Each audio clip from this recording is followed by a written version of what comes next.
Nakikita bilang pangmatagalang solusyon at tulong para sa mga magsasaka ng sibuyas ang patuloy na binabantayan at binibilisan ng tapusin na onion cold storage facility sa Barangay Amancusiling Sur sa Bayambang.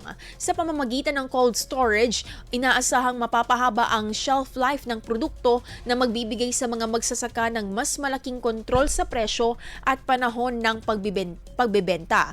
Kamakailan, tinalakay ng Municipal Project Management and Implementation Unit ang progreso ng konstruksyon at mga hamon na nakaapekto sa pagtataas o pagtatapos ng pasilidad. Tiniyak ng naaayon sa itinakdang pamantayan at schedule ang proyekto. Kapag natapos, inaasahang hindi lamang nito palalakasin ang produksyon ng sibuyas sa Bayambang, kundi isa ring susi sa pagpapabuti ng kita ng mga magsasaka.